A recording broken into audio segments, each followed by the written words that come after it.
Hello and welcome to the channel. Now this video is not strictly about menopause, whether it's perimenopause or postmenopause. It's actually really quite relevant for our lives during the whole of our lives really. And I think of it as slowing the pace and finding the space, which can be a really difficult thing to do because our lives are busy. When you're young, and you're always rushing around and you're doing this and you're doing that and you're full of energy, nonetheless a lot of you rushing around is to do with having fun.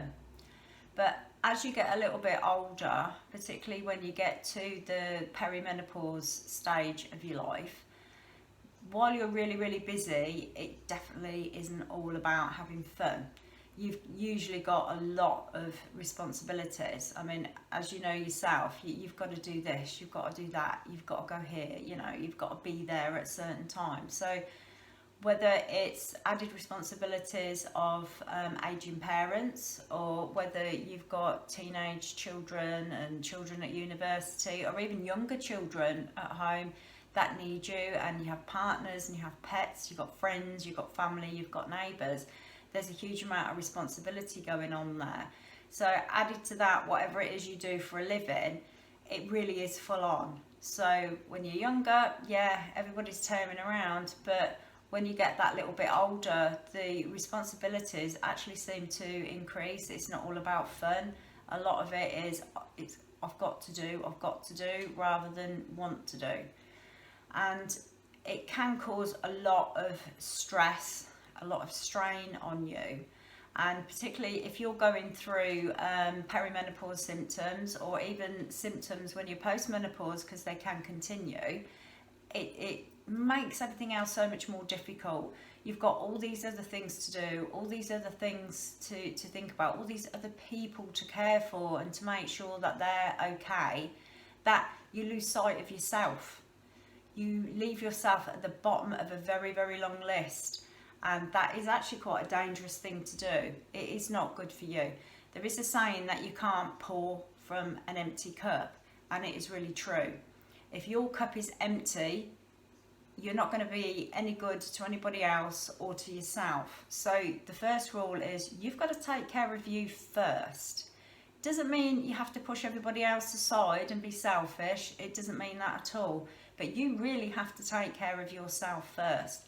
If you are not well, if you are not happy, if you're not coping, then you won't be able to do the things that you would like to do to help those that you care about and those that you love, or even simple things as in, we've all got to work to earn the money. You can't do your job properly if your cup is empty either. So what you need to do is to slow the pace as best as you can. And I know that sounds crazy because you've still got to do all these things, but then you can find the space. So if you can find the space first of all, then you can slow the pace. You need to find the space for yourself. And it doesn't have to be, well, I'm clearing off for a month, I'm going to the Bahamas, be nice. But just little short spaces of time, preferably daily or as many times a week as you can do. You have to create the time for yourself, because you've got to recharge your batteries, you've got to refill that cup. Otherwise, you're not going to be any good for yourself, and you're not going to be any good for anybody else either. And putting yourself higher up your to-do list means that you will get the other things done, and you will be able to give to others in the way that you want to, because you've got something there to give. And it is quite a difficult one to address, but nonetheless it's not impossible. So the first thing is not to feel guilty that you need some time and space for yourself, not to feel guilty that you need some time out, you need some rest. Everybody else is getting it, why shouldn't you? Particularly if you are the main giver of these things, which women quite often are. You don't feel guilty. Why should you feel guilty about needing what other people need? No, you shouldn't feel guilty at all. So you don't need to feel that you're letting people down either, which is another part of the guilt trip that we all do. So when I say learn to say no, it sounds like a really simple thing, and it can be actually really quite complicated. Learning to say no, I haven't got the time, no, I can't do that, it can be difficult because you do end up feeling guilty, or you feel like you're letting people down. The main thing I always think to remember is, if you have to say no genuinely because you haven't got neither the time or the energy, or you need a little bit of space and a bit of relaxation just like everybody else does, they will probably have somebody else they can ask. They will probably get together and help each other. You have to take care of yourself before you can take care of other people.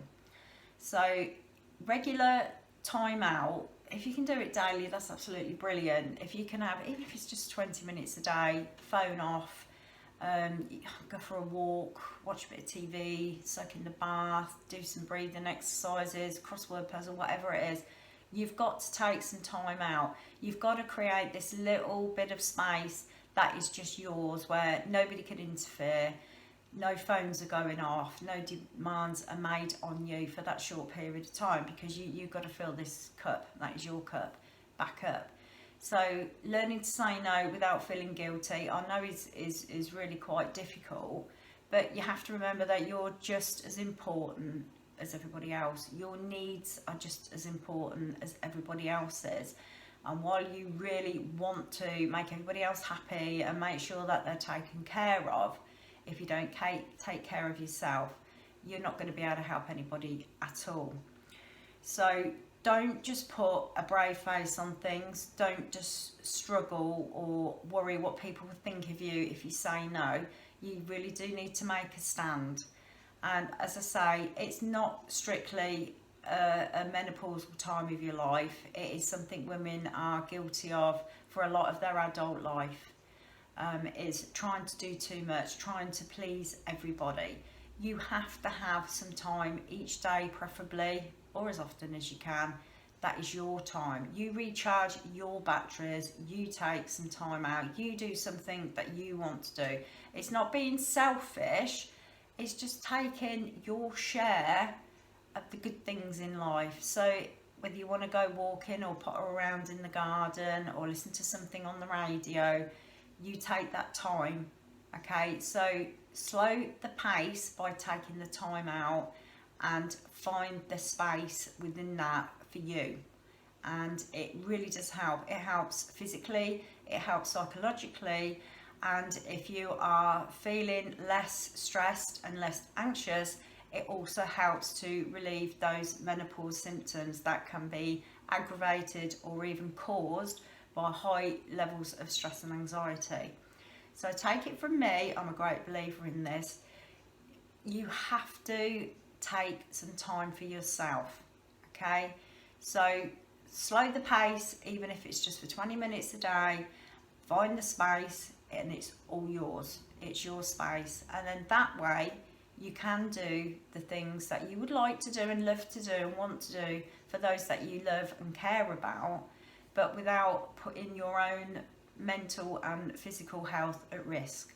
So yeah, do that for yourself. It is really, really important. I hope you've found this interesting.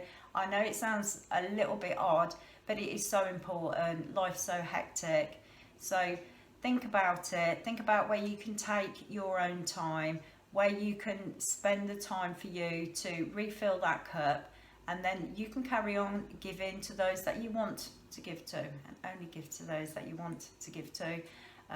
We do have to make decisions in our lives about who we want to give the time and attention to. You do have to be real, you do have to be honest, but more importantly, you do have to take care of yourself first. Thank you for listening.